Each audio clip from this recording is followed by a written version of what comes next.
Time has moved forward and life will never go back to the way it was before.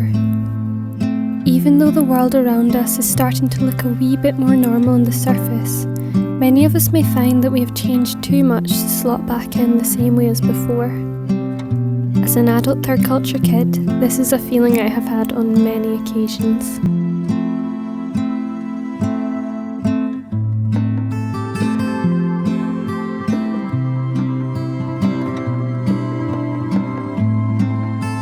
I wish that the re-entry process of moving back to a former home was as simple as packing a suitcase and hopping on an aeroplane. I've done it 100 times, I tell myself.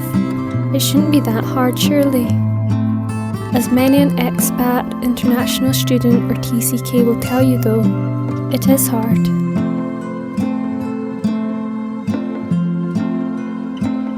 I've heard it said that it can take half the amount of time you've been in a different country to adjust to the place you came from originally. In my case, when I first moved to Scotland, not having lived here since I was a baby, it took me double the time I was away to start feeling like I could call it home in its own way.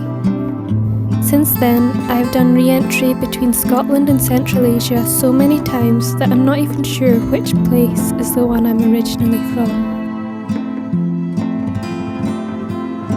Now, having recently finished university, I've had a mini re-entry, moving across the country from Edinburgh back to my parents' home city, Glasgow. Since I last lived in Glasgow, many things have changed. Friends have moved away, shops and businesses are different, and Glasgow culture is a whole other adjustment.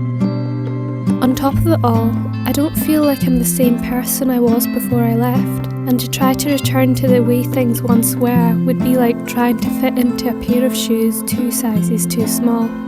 I'm learning though that these things are a process.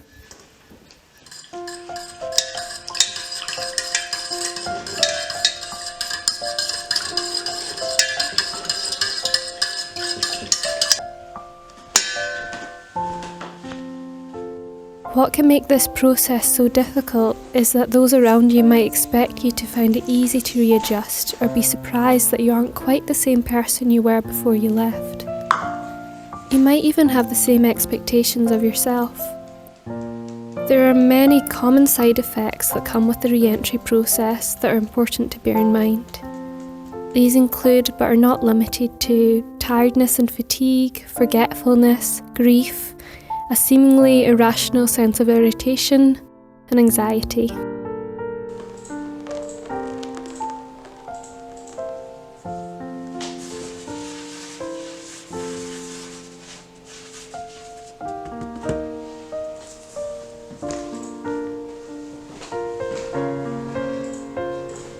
I'm here to provide a gentle reminder that these feelings are normal in the face of a difficult situation, and that, as cliché as it might sound, it's okay to not be okay for a little while.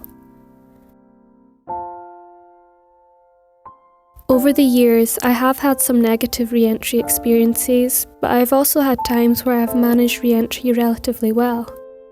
I've been reflecting on the things that have characterised these times, and have found that I can categorise them into 3 themes: expectations about the future, processing the past, and being content in the present. If my situation allows it, I like to spend some time prior to moving thinking about and planning the future, envisaging myself in the new place, yet holding these plans lightly and being open to potential change.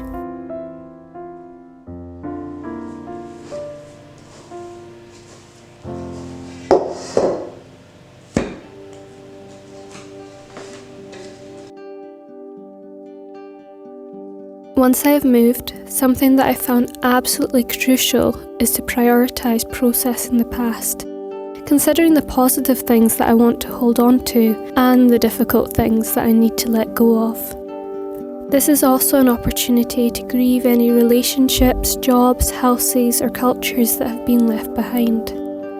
Making sure to do this with every move reduces the amount of emotional baggage I carry and makes it easier to move on with a sound mind and a peaceful heart.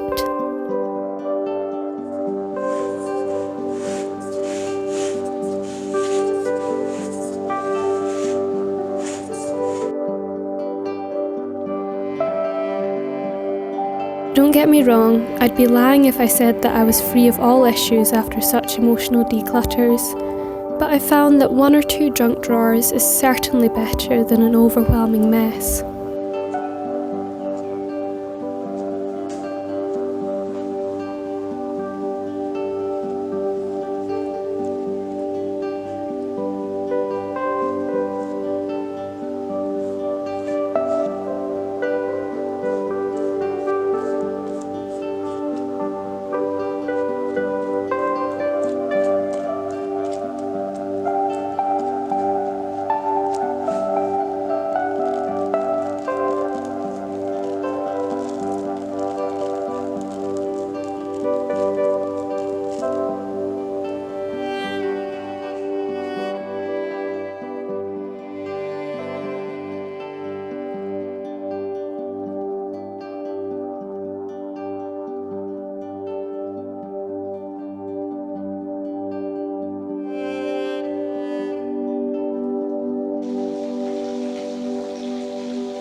Finally, I do what I can to enjoy the present.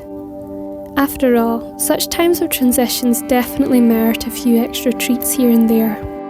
My personal weaknesses are garlic bread, fresh flowers and bubble baths.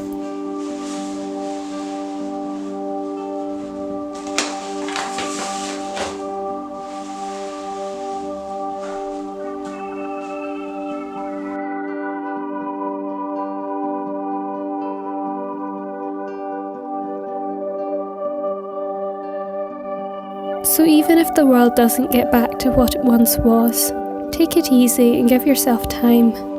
With a little patience and self-care, the world will feel like a much easier place to be.